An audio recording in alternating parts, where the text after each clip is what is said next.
So our ability to consume information and our attention to that information, there's a problem. So did we outsource our gray matter to Google? But at work, how many times have you been in a meeting with your phone up in front of you, not paying in one moment of time into what's happening at the meeting itself? Right, Ed?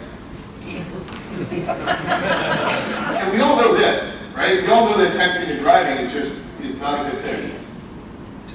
But think about 5 seconds is the average time it takes to make a text. And traveling at 55, which everybody here does, covers the length of a football field. Talk about not being in the moment. At any given moment, 660,000 drivers are somehow manipulating a device. And you may have seen it on the way here. Just look at the car next to you. You see the people putting on makeup, drinking coffee, smoking a cigarette, and texting. So here's the myth of multitasking. Basically, what has been scientifically proven is that your brain switches back and forth rapidly between motions, right? And it can do some really cool things with muscle memory and that back and forth switching. Any drummers in the room? If you play the drums, you understand how between muscle memory and paying attention to where your hands need to go, you can get faster and faster and faster and faster, but it's your muscles that are taking over.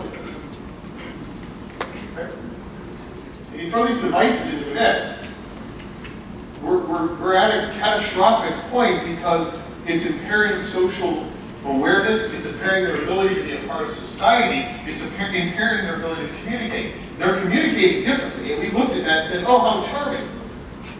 But they're communicating in a way that's not as good. See these little boxes around your table? Please open them. Right. I'm going to ask you to just do me a favor and just hold on to this thing for a second. And I'm going to ask you to hold it in your hand.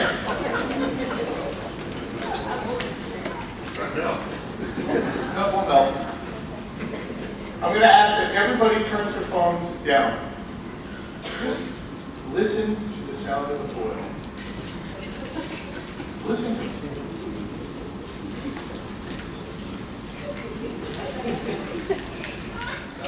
I want to talk about this for a second. This is a bit of mindfulness. This is about focusing on something that's not your device. For those of you who are jagging right now, pick your phones back up. So it's all okay to come back to the moment. But we don't give ourselves our timeouts, our breaks. We become very, very focused on everything else. Dreaming, thinking, what do I have to do next? When is he going to stop talking? Any of those things are in your brains right now. But for just a moment, I allow you to just savor a piece of candy collectively. And so we get to this intersection of where mindfulness impacts leadership. To be fully understanding in the moment and understanding how to lead others. How to listen to others. Not be in your phone when somebody else is talking to you. Not have your back turned to an email. Focusing on what you have and tuning out everything else is very healthy. It's very difficult to do, but it is very healthy. Your IQ will go up. You will produce higher quality work. Your company will produce higher quality work. Because the one thing I hear from many of our clients is the whole concept that critical thinking has disappeared. I wonder why that is. Do we give ourselves an opportunity to critically think? Understanding generational differences, because we just can't shut off the millennials.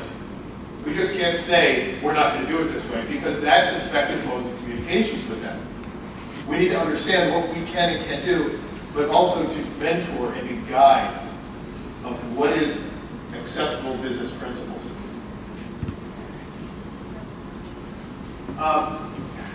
We need to reteach critical thinking. And my point to this is that critical thinking comes from within.